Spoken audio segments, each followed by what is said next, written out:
11 class के बच्चे जो इस साल 12 क्लास में जाने वाले हैं और 9 क्लास के बच्चे जो इस साल 10 क्लास में जाने वाले, यानी कि 12 एडमिशन 2025 और 10th एडमिशन 2025 शुरू हो चुका है। आपको कुछ काम करने होंगे, मुख्य रूप से आपको 3 काम करना है। अब वो 3 काम है क्या क्या भाई? आपको इस एडमिशन को सक्सेसफुली कंप्लीट करने के लिए, 12 एडमिशन कराने के लिए या फिर 10th में एडमिशन कराने के लिए आपको 3 काम करने होंगे। अब देखिए, ये वो बच्चे हैं, मैं उन बच्चों की बात कर रहा हूं जिनको 2026 में बिहार स्कूल एग्जामिनेशन बोर्ड से मैट्रिक या फिर इंटर का एग्जाम देना है।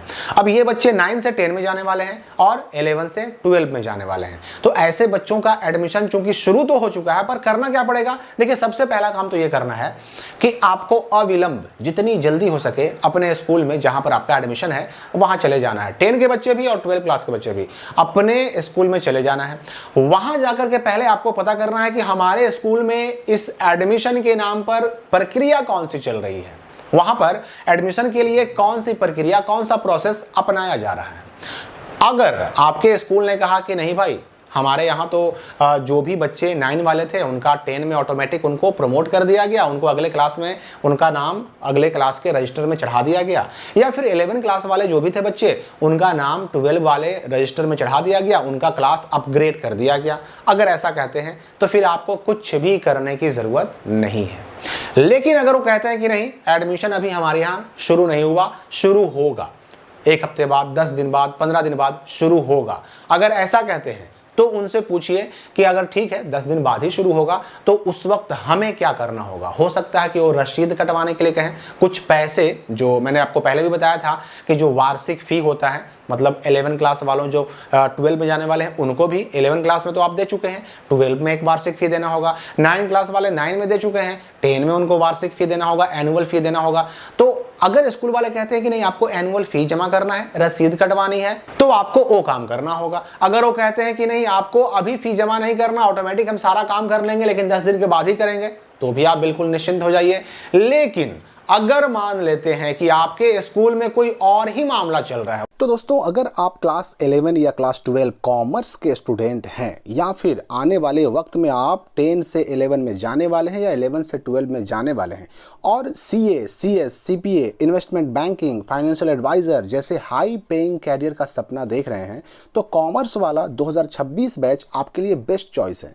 अगर आप बिहार बोर्ड से हैं या फिर यूपी बोर्ड से हैं, क्लास 11th और क्लास 12 की तैयारी करना चाहते हैं, तो कॉमर्स वाला आपके लिए लाया है बेहतरीन बैचेज। और इसमें अभी की बात अगर करें तो अभी चल रहा है सभी बैच पे अर्ली बर्ड ऑफर, तो सभी बैचेस पे आपको मिलता है अमेजिंग डिस्काउंट। तो बिहार बोर्ड और यूपी बोर्ड 12 कॉमर्स के लिए 2 बैचेज हैं, परिश्रम रेगुलर बैच और परिश्रम प्रो बैच।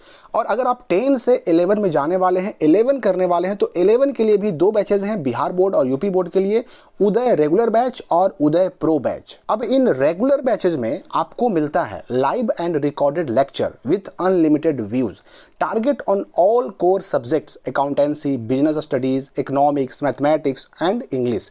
इसके अलावा doubt solving platform, weekly assignment and daily practice problems, class notes and practice papers. और इन सारे बेनिफिट के साथ एक्स्ट्रा फीचर मिलते हैं आपको प्रो बैच में, जिसमें आपको मिलता है mentorship with PW except faculties, hard copy books for all subjects, access to all upcoming batches. तो मुझे लगता है कि आपको ये जो है ऑफर मिस नहीं करना चाहिए, क्योंकि इतना बड़ा ऑफर फिर नहीं आएगा और उस पर से सारे सब्जेक्ट को कवर करते हुए ऐसा कोई कोर्स भी आपको नहीं मिलेगा। और इसके अलावा अगर आप मेरा कूपन कोड SKY200 यूज करते हैं तो एडिशनली एक्स्ट्रा आप 200 रुपये का डिस्काउंट भी पा सकते हैं। सारे बैचेज के लिंक डिस्क्रिप्शन में दे दिए गए हैं। वहां पर एडमिशन के नाम पर अलग से अगर पैसे लिए जा रहे हैं, शुल्क नहीं, मैंने जो वार्षिक शुल्क कहा उसको लेना गलत नहीं है, क्योंकि वो सरकारी फी है, वो पैसा तो लगेगा ही लगेगा। लेकिन अगर इसके अलावा कोई एडमिशन के नाम पर पैसे लिए जा रहे हैं तो वो बिल्कुल गलत है। मैं आपको स्पष्ट बता देता हूं कि देखिए, कुछ दिनों पहले, 2-3 दिनों पहले की बात है, शिक्षा विभाग का एक लेटर आया था। उस लेटर में शिक्षा विभाग ने बिल्कुल एक लाइन में स्पष्ट कर दिया कि बिहार के अंदर के स्कूलों के जो भी बच्चे हैं, क्लास 1 से लेकर के क्लास 12 तक के जो भी बच्चे हैं, ऐसे सभी बच्चों का क्लास अपने आप अपग्रेड होगा। इसमें अपवाद कौन है? तो इसमें 10th पास करने वाले, 10th पास यानी मैट्रिक पास करने वाले, उनका अपने आप 11 में एडमिशन नहीं होगा। 11 एडमिशन के लिए अलग से OFSS पर एडमिशन की प्रक्रिया चलेगी, ऑनलाइन करना होगा तब एडमिशन होगा। अब उस 10 को छोड़ दीजिए, 10 को छोड़ करके बाकी सभी बच्चे 11 क्लास तक सभी बच्चों का क्लास ऑटोमेटिक अपग्रेड करने की बात कह दी गई और कहा दिया गया कि इन सभी बच्चों का नाम अगले क्लास के रजिस्टर पर, नामांकन पंजी पर लिख दिया जाए। तो जब निर्देश शिक्षा विभाग का है तो फिर कोई स्कूल अगर गलत रूप से एडमिशन के नाम पर पैसे वसूलता है तो ये इसकी आप शिकायत जरूर करें और शिक्षा विभाग के नंबर वगैरह मैंने यहाँ पर शो कर दिए हैं, आप किसी भी नंबर पर शिकायत कर सकते हैं। मैंने पहला काम तो आपको बता दिया। दूसरा काम ये करना है कि आपको ये पता करना है कि हम जो एडमिशन कराने जा रहे हैं, जो हमारा अगले क्लास में अपग्रेडेशन हो रहा है, उसमें कोई हमें डॉक्यूमेंट भी देना है क्या, ये भी आपको पूछना होगा। डॉक्यूमेंट मैं आपको बता देता हूं कि 12 एडमिशन या 10th एडमिशन के नाम पर कोई भी डॉक्यूमेंट देने की कोई जरूरत नहीं होती। लेकिन अगर इससे पहले किसी बच्चे ने अगर अपना आधार कार्ड जमा नहीं किया, अगर उसने पासबुक का फोटो जमा नहीं किया या अन्य कोई ऐसे डॉक्यूमेंट है जो स्कूल के रिकॉर्ड में होना चाहिए पर उस बच्चे ने अभी तक जमा नहीं किया है, तो वो बच्चा जमा कर दे। क्योंकि आपको मैंने पहले भी बताया है कि अब क्लास 1 से लेकर क्लास 12 तक के बच्चों का नाम का एंट्री होता है ई शिक्षा कोष के पोर्टल पर, और पोर्टल पर नाम का एंट्री होगा तो ही आपका जो सरकारी लाभ मिलता है, हाई स्कूल का पैसा मिलता है, जो +2 स्कूल का पैसा मिलता है, वो मिल पाएगा, वरना कोई भी लाभ नहीं मिल पाएगा।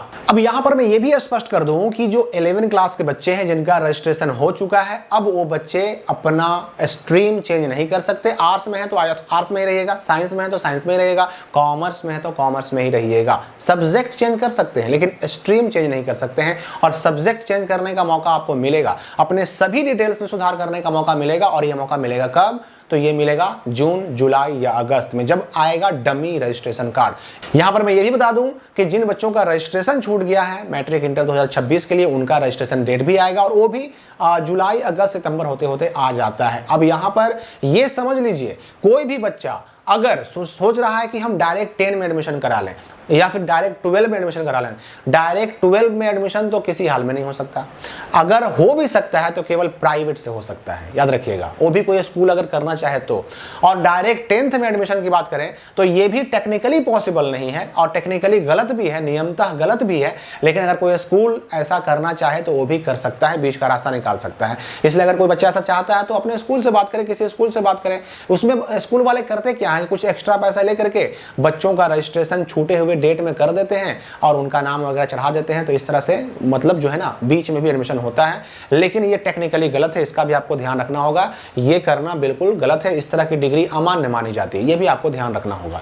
तो एडमिशन के लिए पहले अपने स्कूल से मिलिए। अगर उन्होंने कह दिया कि भाई सारा काम हो गया, अपने आप हमने नाम चढ़ा दिया, तो फिर आप इत्मीनान से अपना क्लास करते रहिए। और अगर उन्होंने कहा कि नहीं 10 दिन के बाद हम ये काम करेंगे, तो उनसे मिलते रहें। आपको बस ये सुनिश्चित कर लेना है कि हमारा नाम अगले क्लास के लिए अपग्रेड हो गया हो, बस इतना ही आपको ध्यान रखना है। इस वीडियो के लिए इतना ही, हम मिलेंगे अगले अपडेट के साथ अगली वीडियो में।